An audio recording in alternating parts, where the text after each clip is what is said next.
খেয়ে দেখবো, তখন বলবো যে 3 পিস খাবো। পচা রুই খাবে, বুঝছো? আমাদের মেয়েটা পচা রুই খাবে, কিন্তু জ্যান্ত খাবে না।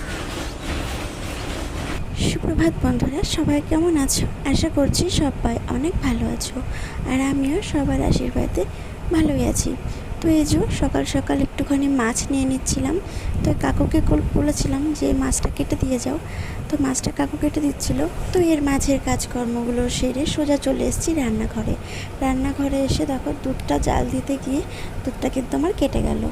একটুখানি এদিক ওদিক হলে কিন্তু এরকম ভুলভাল হয়ে যায়। তো দুধটা আছে আমি ফ্রিজে রাখতে ভুলে গেছিলাম। তো তারপর গিয়ে দেখি মানে এত গরম পড়েছে যে এরকম অবস্থা হয়ে গেছে।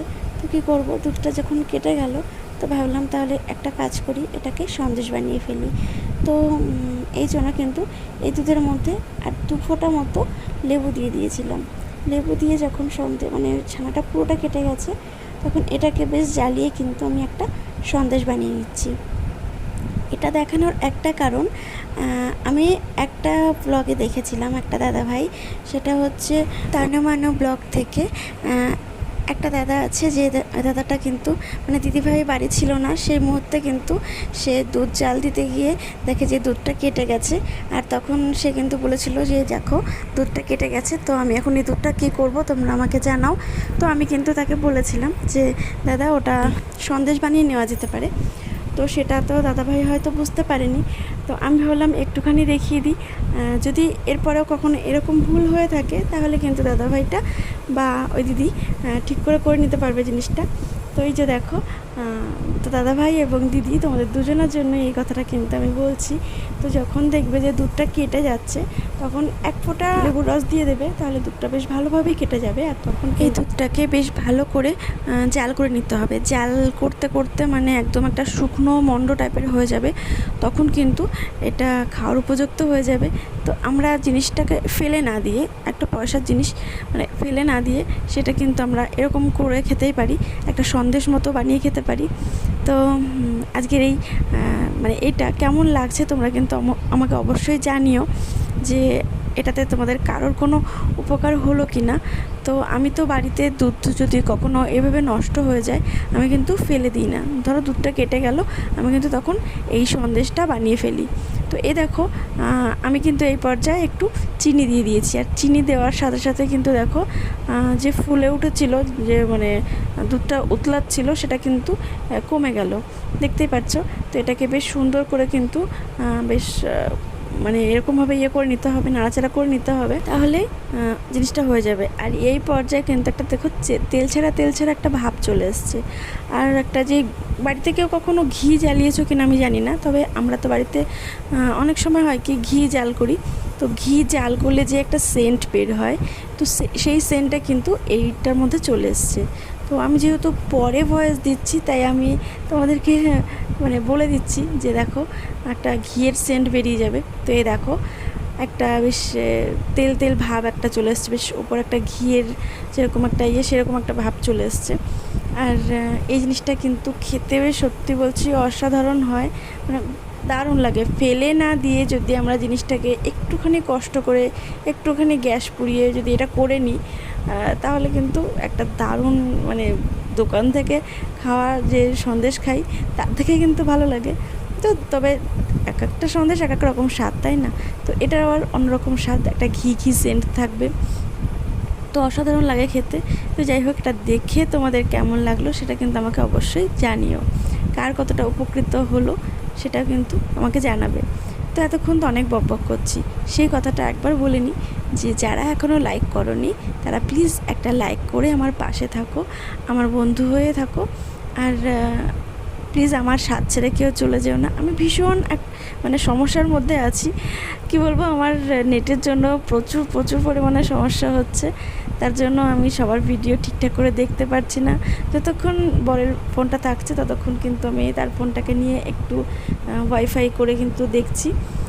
তো এই দেখো আমি কিন্তু এটা বানিয়েছি, আর এটা যে কতটা তেল তেলে একটা ভাব হয়েছে সেটা তোমাদেরকে দেখানোর জন্য দেখো দেখাচ্ছি। এই যে হাতে দেখো কীরকমভাবে লেগে আছে, দুধের মতো একটা মানে ঘিয়ের একটা যে শর্ট সেরকমটা লেগে আছে। তো দেখে নিশ্চয়ই বুঝতে পারছো যে জিনিসটা কতটা সুন্দর হয়েছে। তো যাই হোক, যেটা বলছিলাম, যারা নতুন ভিজিট করেছো তাদের উদ্দেশ্যে বলছি, আমি অবশ্যই তোমাদের চ্যানেলে চলে যাব, আর তোমাদেরকে ঠিক আমি সাপোর্ট করে আসব। আর একটা টাইম দিতে হবে, একটা টাইম না দিলে কিন্তু কখনোই সব করা যায় না।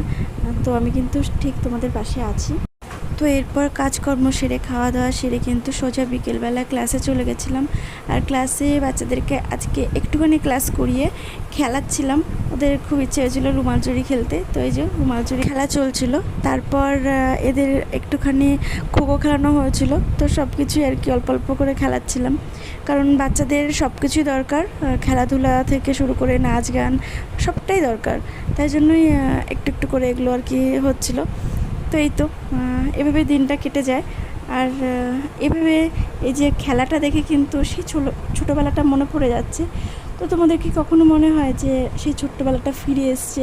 এটা দেখে আমার তো ভীষণভাবে মনে হচ্ছিল, ওরা যখন খেলছিল আমার কিন্তু খুব ভালো লাগছিল যে আমাদের সেই ছোট্টবেলাটা ফিরে এসছে। ছোটোবেলাতে আমি এতটা শান্ত ছিলাম যে কখনো দৌড়াদৌড়ি খেলা খেলতে পারিনি। এভাবে বসে বসে যদি কোনো খেলা হতো তাহলে কিন্তু বেশ খেলতে মজা লাগতো, খেলতাম, কিন্তু দৌড়াদৌড়ি করে কখনো খেলা হয়নি। এই যে আজকে আসলে খেলা চলছে।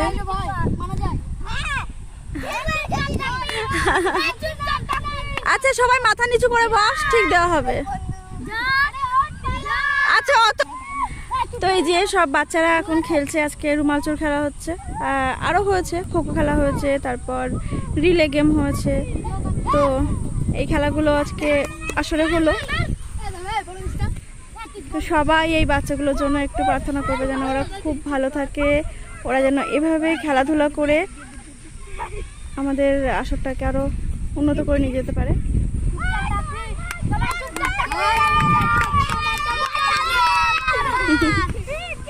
আচ্ছা এই খেলাগুলো আমাদের বন্ধুদের মধ্যে কারা খেলেছো একটুখানি জানিও প্লিজ কমেন্ট করে আমাকে, যে কারা এই খেলাটা খেলেছো। সত্যি বলতে এই খেলাগুলো যখন আমরা খেলি আমরা কিন্তু সেই আমাদের ছোটোবেলাতে ফিরে যাই। আর আসর মানে কিন্তু সব পেয়েছির আসর মানেই হচ্ছে আমরা যেখানে সব কিছু পেয়েছি, মানে আমাদের ছোটোবেলাটাকে আমরা ফিরে পেয়েছি, সেটাই হচ্ছে সব পেয়েছির আসর। তো এই যে আমাদের ছোটোবেলাটা কিন্তু আমরা এখানে ফিরে পাই, আর এই ছোটোদেরকে নিয়েই কিন্তু আমাদের সব কিছু।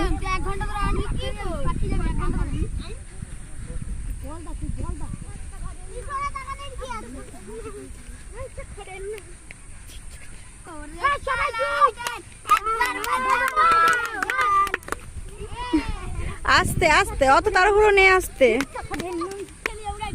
তো সবাই আমাদের মানে জানিও, আমাকে জানিও কমেন্ট করে যে কেমন লাগলো এটা। Good evening everyone. এই যে গোপালকে নিয়ে যাচ্ছি ও বাড়িতে দিয়ে আসতে, একটুখানি অসুবিধা হয়েছে। অসুবিধা বলতে একটা আঁচি পড়েছে, তাই গোপালকে তো পুজো দিতে পারবো না, সেই জন্য এই তো সেই জন্য মায়ের কাছে দিতে যাচ্ছি। এই দেখো মামার বাড়িতে একটু বেরিয়ে করে আসুক, চলো আবার দেখা হবে।